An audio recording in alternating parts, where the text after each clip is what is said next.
दिनै 2025-26 मायथाइनि बोसोरारि जे गार्जेन मेल बेखौ दिनै लागासिनो दङ।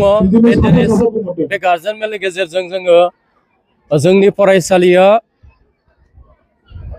इयुनावहाय बा थांनाय समफोरावहाय जोङो बे फरायसालिखौ गायसननानै जों माबायदि जों रिजाल्ट होनो हादों, माबायदि जोङो फरायसाफोरनो जोङो मोजां मोनसे खाबु होनानै गावनि जिउखौ इयुनावहाय गसंथानो हानाय बा समाज हारि बा न'खरखौ दानो हानायनि थाखाय गासै बिथिङाव अलराउन्ड डेभेलपमेन्ट खालामनांगौनि थाखाय बे फरायसालिखौ मोनसे बाथौ आफादा गायसनदों। 1993 मायथाइनिफ्राय लानानै 2026-27 मायथाइयावहाय 33 बोसोर जानो थांगासिनो दङ।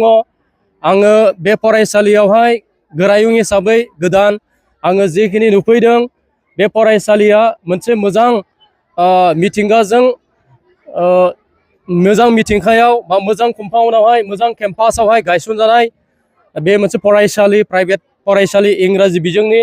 दा बे फरायसालियाव गार्जेन बिथांमोनखौ आं खावलायनो सानदों, नोंथांमोनहा बे फरायसालियाव गाव गावनि गथ'फोरखौ फोरोंनानै मोजाङैनो सोलोंथाइखौ, गोग्गो सोलोंथाइखौ मोननो हागोन, गुन गोनां सोलोंथाइखौ मोननो हागोन। बेजों लोगोसे आखल आखु दानाय गासै बिथिंखौनो नोंथांमोनहा सोलोंनो हागोन। आरो बे फरायसालिया बेंटल हाथाइनिफ्राय खोला फारसे बारा गोजानाव नङा, थांलाय फैलायनि सुबिदा दङ। बियो क'क्राझार चिरां जिल्लायाव फसंजानाय। दा बे हिसाबै आङो गोदान बोसोरनि थाखायबो नोंथांमोनखौ आं खावलायहरनो सानदों, जिहेतु 2026-27 मायथाइनि गोदान बोसोरनि मुं थिसननाय जे फर्म फिलआप खालामनाय जे खामानि बियो सोलिगासिनो दङ, बेखौ जों हरगासिनो दङ। UKG-निफ्राय LKG-निफ्राय लानानै थाखो 9सिमनि मुं थिसननाय बिनि फर्म बा बेखौ आर'ज बिलाइखौ जों गथायहरगासिनो दङ। गोसो गुदुं फरायसा आरो गार्जेन बिथांमोनहा फर्मखौ लांफैनो हागोन स्कुल आवारावहाय।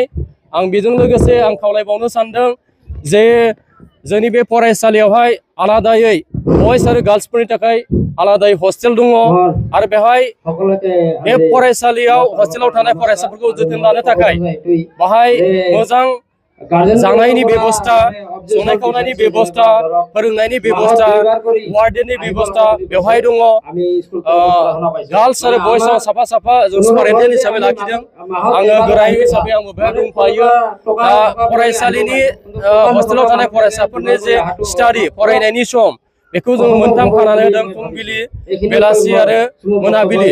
बेवहाय जोङो फोरोंगिरि बिथांमोनखौ जायफ्रा बाव थायो बिथांमोनखौ सम मथे जोङो नोजोर लाखिनो थाखाय फरायनाय समावहाय स्टाडि टाइमाव मदद खालामनो थाखाय जों बिथांमोनखौ थिसनना होनाय जायो, रुटिन हिसाबै जों थिसनना होनाय जायो।